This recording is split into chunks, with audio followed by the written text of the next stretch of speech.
Oui, on y va tranquillement, on va les faire languir, c'est bon? 3, 2, 1, Go! Yeah! Bravo! Pour nous, Libre chez nous, c'est des travailleurs plus libres avec des baisses d'impôts significatives. On va être le parti de loin qui va proposer les plus importantes baisses d'impôts pour faire face à l'inflation. Libre chez nous, c'est aussi des patients qui sont plus libres d'aller dans le secteur public ou dans le secteur privé pour avoir des soins de façon plus efficace avec une assurance publique universelle.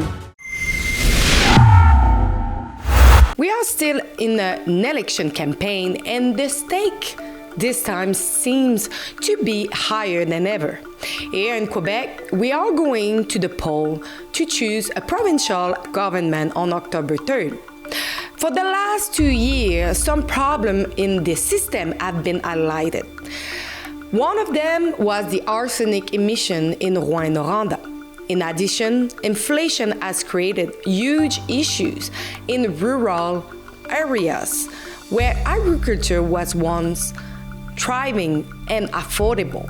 Now, with the cost of diesel and oil, many sectors of this industry are suffering the perverse consequences.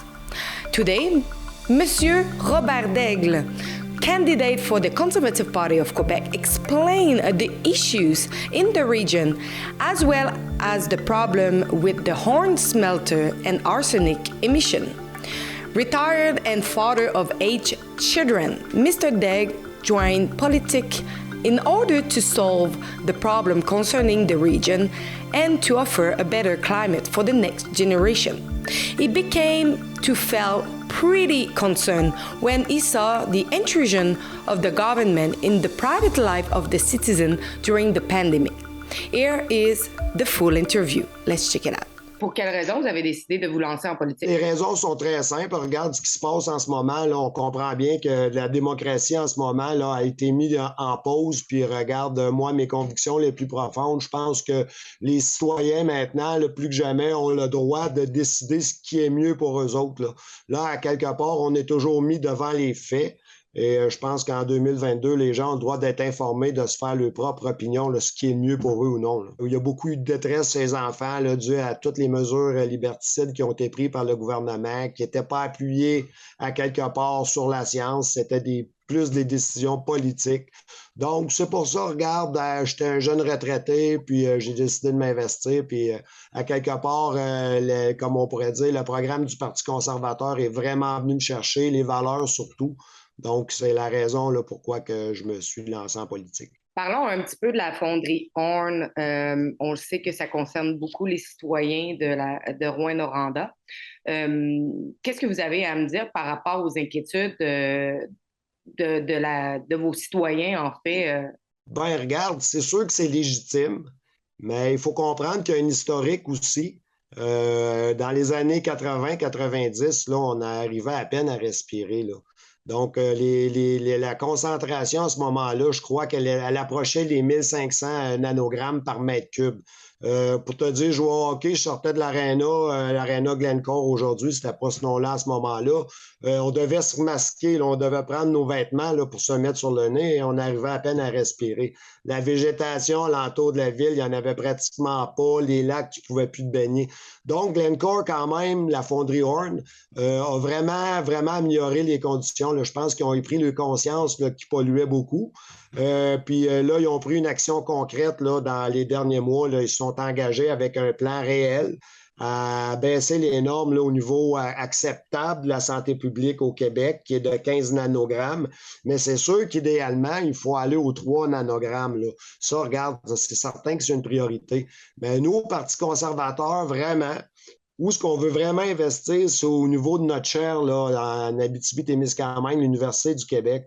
On a des chercheurs là-bas parmi les plus qualifiés au Québec en métallurgie, dans le domaine minier. Donc, l'important, c'est vraiment que les gens s'assoient ensemble et qu'ils trouvent des solutions. Là, ce qu'on a vu avec Québec solidaire, ils ont pris des positions à l'effet qu'eux autres, ils étaient pas pour la fermeture, mais pour une baisse immédiate des 3 nanogrammes, ce qui n'est pas réaliste, c'est impossible, là.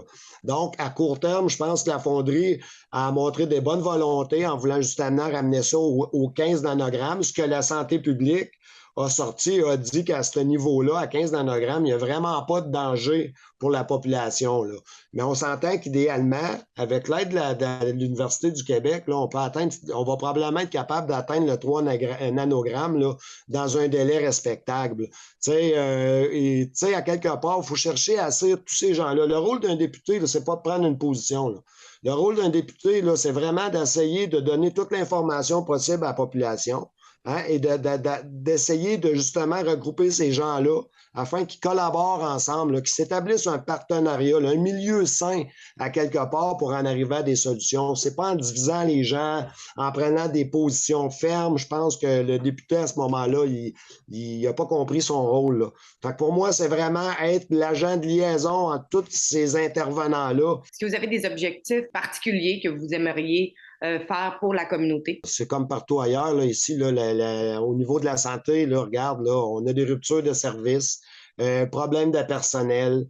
Donc, à quelque part, là, je pense que dans le programme, c'est bien écrit, là, on doit recruter à l'international pour ce qui est des infirmières, des médecins, et on aurait dû commencer plus qu'hier qu'aujourd'hui. On s'entend, quelque part, il y a des gens là, qui ont manqué le bateau, là. C'est la santé, là, c'est la priorité du parti. Comme on dit, il y a plus de gens que jamais qui attendent pour des chirurgies. Il y a plus de monde que jamais qui attendent pour des médecins de famille. Moi, j'ai un exemple. J'ai 2 de mes 8 enfants qui n'ont pas de médecin de famille. Donc, à l'adolescence, plus que jamais, ils en ont besoin. Donc, tu sais, il faut vraiment focusser là-dessus. On a des ruptures de services à Témiscamingue. On parle d'une des plus grosses usines là, au Québec en matière des pâtes et papiers. Il y a 3 ou 4 usines là-bas. Et imagine-toi, là, il y a 500, 600, 700 personnes qui travaillent là-bas et les urgences sont fermées les week-ends. Tu sais, les conséquences de ça pourrait être grave à très court terme. Donc, c'est s'assurer que les services de base soient respectés, là. Donc, la santé, ça va être une priorité, c'est certain. Il y a aussi la question du loyer. Ici, là, on vit une pénurie de logements sans précédent. Une pénurie de main-d'œuvre, effectivement, du fait qu'il n'y a pas de logement. Comment tu vas attirer des gens ici en région travailler? Mais, tu sais, puisque vous êtes en région, on le sait que vous n'avez pas vous avez des mêmes problématiques que, mettons, les gens de la ville, mais vous avez vraiment vos problématiques personnelles qui sont plus criantes. Ça serait quoi ce qui se passe là où il y a vraiment du travail? Donc, ben, tu le dis en partant exactement. Là, nous, il faut comprendre que les déplacements entre les municipalités, là, juste dans mon comté, j'ai pratiquement 30 municipalités. Là, puis du nord au sud, on parle d'au-dessus de 300 kilomètres. Là. Donc, tu comprends, là, l'essence, nous impacte directement les prix de l'essence. Là. C'est pour ça qu'au Parti conservateur, regarde, nous, on a dit, là, en attendant, là, de donner une chance aux gens, là, justement, les déplacements sont essentiels, nous, dans nos régions. Il faut que tu comprennes que tout ce qui vient en alimentation vient par les camions, par le camionnage. Donc, le prix du diesel en ce moment fait vraiment mal au panier d'épicerie, là. Donc, c'est vraiment justement de baisser les taxes de façon temporaire pour aider les gens là, à baisser le coût de la vie, là, parce que ben, c'est ça. Nous, du fait qu'on est des régions, on est éloignés, regarde, les déplacements, c'est un problème, puis le diesel, là, c'est vraiment, puis c'est pas juste ça, c'est l'agriculture. Il faut comprendre que nous aussi, l'agriculture, là, c'est diesel, là, toute la machinerie marche au niveau du diesel. Donc, c'est nos cultivateurs qui ont de la difficulté, c'est toutes les petites familles, parce que le panier d'épicerie, faire l'épicerie ici, là, faire l'épicerie à Montréal, là, c'est 2 choses différentes, là. Tu serais la première à dire, oh, Seigneur, non, c'est ça. Fait que c'est toutes les petites familles qui sont directement impactées par le coût de l'essence et le coût du diesel là, qui nous fait vraiment mal en région. Là. Comment vous allez faire pour satisfaire tout le monde? Je pense qu'il faut être honnête. Vraiment, là, en ce moment, là, je pense que les gouvernements manquent de transparence. Le Parti conservateur du Québec, là, il veut transparent. Tu sais, à quelque part, la fonction publique nous coûte tellement cher.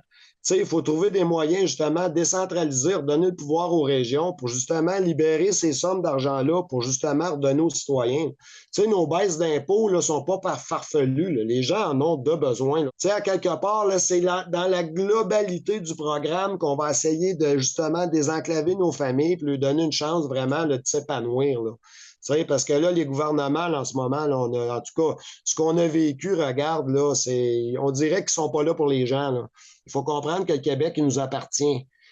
Et comment vous allez faire pour justement faire en sorte de passer par-dessus ce type de discrimination qu'on accorde beaucoup au Parti conservateur? Je suis honnête avec toi, je suis d'accord avec toi, on le vit, mais tu sais, comme on dit, qu'est-ce qui arrive aussi, c'est que peut-être qu'on fait peur. Tu sais, je veux dire, parce qu'à quelque part, le Parti conservateur, c'est le seul parti de la droite. On s'entend que la droite, là, la priorité, les valeurs, c'est la famille. Et ce qu'on a vécu les dernières années, on a bien compris là, que la famille, là, c'était pas un critère de décision là, pour les gouvernements qui étaient en place. Là. Les gouvernements, là, en ce moment, le gouvernent. Ils sont pas là, ils sont là pour les citoyens. Là. Donc, nous, le Parti conservateur, ça, c'est notre credo. Le Québec appartient aux citoyens, on doit laisser la place. Le gouvernement doit s'effacer. Tu comprends-tu? Et non dominer et régner. Moi, le regarde, là, c'est une des raisons premières pourquoi je me présente, c'est ça.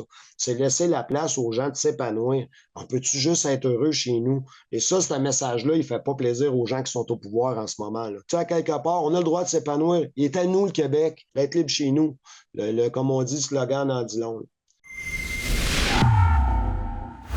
So as you know, the 3rd of October, Quebecers will choose the next party who will govern the province of Quebec. We are going to follow the election. If you want to see our report, you can do so at quebecelection.ca. And as well, if you want, you can chip in generously so we can continue to do our journalism. Thank you.